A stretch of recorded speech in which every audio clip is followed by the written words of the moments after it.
Today I'm making 45 banchan with just 6 rules. Banchan are all the small side dishes that comes with a Korean meal. They are a big part of home cooking. They add variety and make the meal feel complete.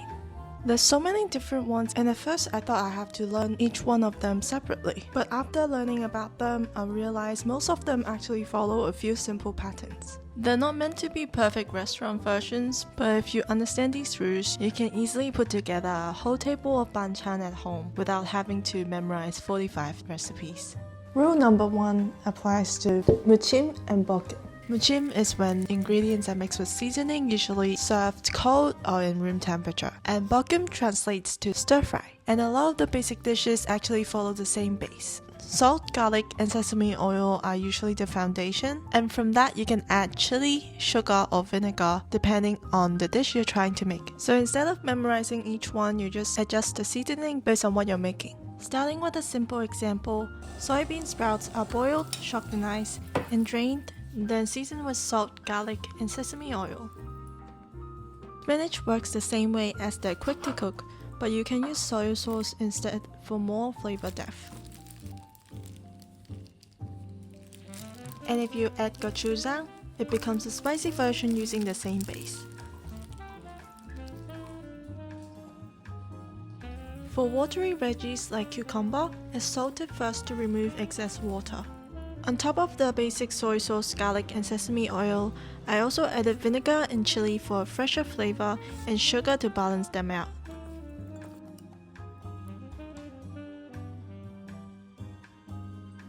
Radish is similar. You add salt and rest 20 minutes to draw out moisture and also to bring out the sweetness. We use chili powder here instead of paste, as there's already moisture from the ingredients and we don't want it to turn soupy. I'm also using salted shrimp or fish sauce instead of soy sauce here for a more traditional kimchi-like flavor. And a bit of vinegar here for a more refreshing version, and of course sugar to balance everything out. The same seasoning also works with leafy veggies like lettuce for a quick kimchi style, with gochugaru, salted shrimp, garlic, sugar, and sesame oil, skipping the vinegar this time for slightly different flavors. You can also swap the soy sauce for doenjang instead, though don't be like me and add too much of it, it gets salty. With eggplant, it's spongy and takes longer to cook, so it's usually steamed for around 5 to 8 minutes until soft. After a taste test, I wanted it a bit sweeter for this meal, so I added some sugar. For home cooking, you can always adjust it based on what you feel like. For lotus root, I used a frozen pack because I'm lazy, so they just need a quick blanch. On top of the basic trio, I added syrup this time for a slightly glossy texture. Seaweed salad is a very common banchan in restaurants. Soak it according to packet, then give it a quick blanch before seasoning. Use the same base with soy sauce, garlic, and sesame oil. We add vinegar to make it lighter and more refreshing, and sugar to balance out the acidity.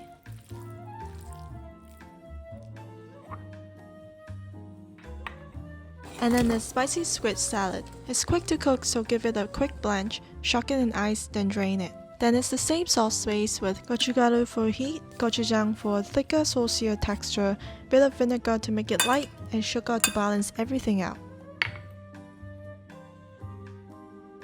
The same idea applies to stir fries. We use salt for clean flavor, which applies well to zucchini, and add sesame oil last so it doesn't overheat.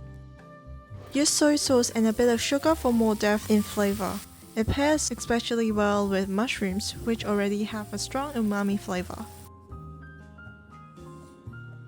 For stir-fried banchan, we sometimes add a bit of syrup to give it a glossy, slightly sticky finish, which works well with this potato stir-fry. Stir-fried fish cake is one of my favorite banchan to have at restaurants, and it basically works the same way.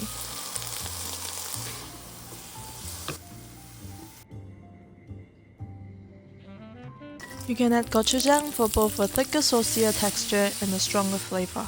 It works especially well with dry squid, since it's quite dry and needs a thicker sauce to coat it. With anchovies, it's stir-fried briefly first to get rid of the fishiness. You can add a bit more sugar and syrup to balance the flavor.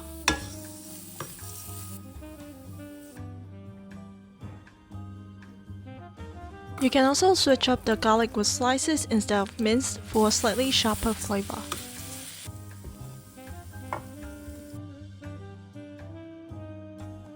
And lastly, on top of the soy sauce, garlic, sugar, and syrup, add gochujang for a sweet and spicy version, and as always, finish off with sesame oil. In summary, all of these follow the same base of garlic, sesame oil, and some form of salt, chili, sugar, and vinegar. Salt can be swapped for soy sauce for umami, fish sauce or salted shrimp for more kimchi-like flavor, or doenjang for something earthier. Chili comes from gochugaru for heat, and gochujang for thick saucy texture. Sugar adds sweetness and balance out any spicy or sour taste. Syrup gives it a glossy finish, and vinegar makes it refreshing. There's so many combinations you can build from it. Rule number 2 is for jorim, which translates to soy braising, where instead of mixing, everything is simmered in a soy-based sauce so the flavor gets absorbed over time. Most of these dishes use the same base with water, soy sauce, sugar, mirin, garlic, and finishing with sesame oil. From there, you adjust it based on the ingredients. Starting with potatoes, I briefly stir-fry them first to seal the surface, then simmer until tender for around 12 minutes, and finish on higher heat to reduce the sauce into a thicker glaze. Finish with a bit of sesame oil, and we have a basic gamja jorim. You can also add gochugaru and turn it into a spicy version using the same base. Lotus root is another great ingredient for braising as they absorb the sauce and stay in shape really well after braising.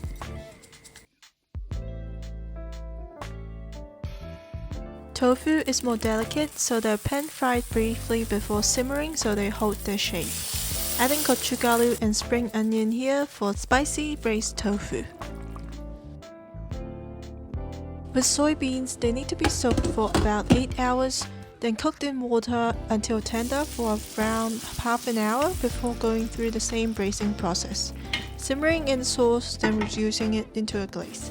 Since they have a strong bean flavor, I added a bit more soy sauce and syrup to balance it out and give it a glossy finish.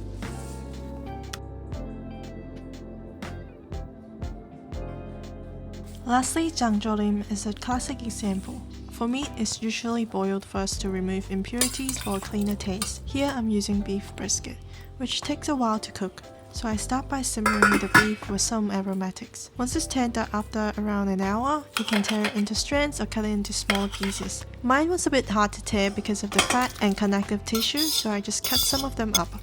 Then it goes back into the same braising sauce with garlic, green chili, and some quail eggs, which is a classic combination.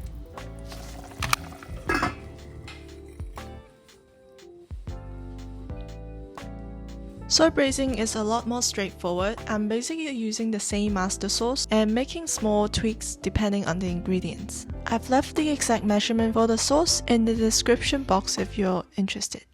Rule number 3 for jangajji, which is soy pickled veggies.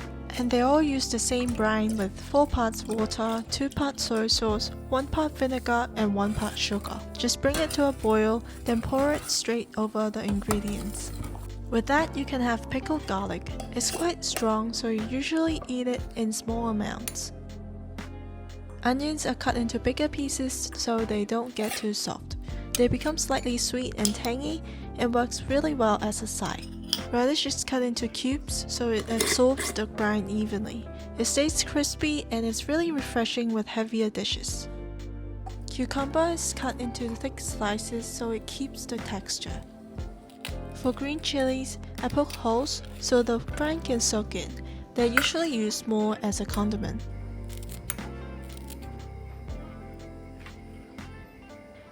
Eggplant is steamed first as it's too firm to pickle raw. Softening helps it absorb the brine properly. Perilla leaves are more delicate, so I let the brine cool slightly before pouring it over. They are a total rice leaf. They're so good you end up eating way more rice without realizing. So it's the same brine but slightly different prep based on the ingredients. Rule number 4, we're moving on to jeon, which is savory pancakes. A lot of them uses a simple batter made with flour, cold water, starch, and salt. Take banchan as example, which we've done a few times before. I pan-fry the spring onion first, then pour in the batter. Don't be shy with the oil if you want that crispy texture. You can also mix everything into the batter first, like with kimchi pancake or this mixed veggie pancake. Then simply pan-fry it the same way.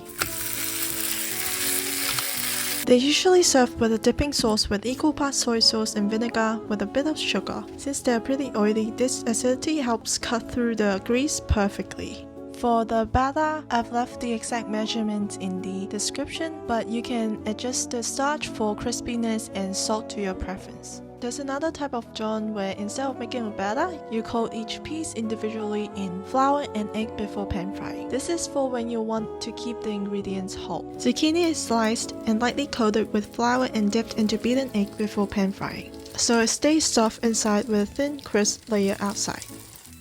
Eggplant works the same way. The coating helps hold its shape while keeping it soft. Lotus root is great here because it stays crunchy and the coating adds a bit of contrast.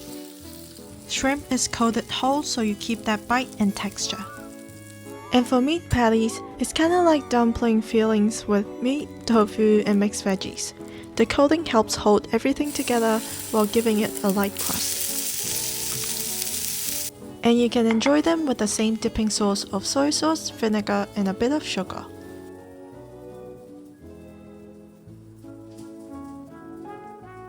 The last rule applies to grilled banchans. The base is simple: salt and sesame oil with optional sugar and gochujang. For ingredients that are naturally oily or have a stronger flavor, you can keep it minimal and just season and grill. Like mackerel, just season and pan fry. I said grill here, but at home, pan frying works as well. For roasted seaweed, I used perilla oil, mainly because I saw it in culinary class and wanted to try it. Just sprinkle some salt and give it a quick pan fry. Even a small change in oil gives it a completely different flavor. For spongy ingredients, I marinated it first with soy sauce, sesame oil, and sugar. With grilling, we don't need to steam the eggplant first. Since it's spongy, marinating it first helps it absorb the seasoning better.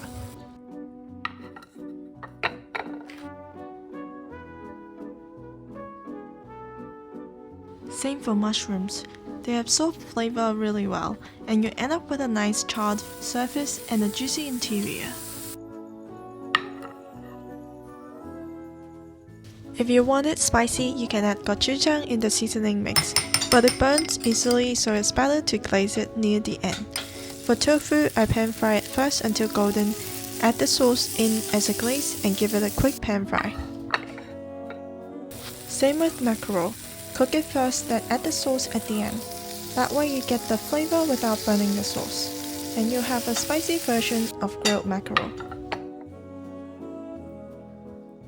And here we have 45 different banchan. You can mix some of them together with rice for something like a bibimbap, or use it as a side to some of the dishes we've made in the past few months, and you've got a really satisfying Korean home-cooked meal. We're moving on to the next cuisine soon, so subscribe and keep in touch.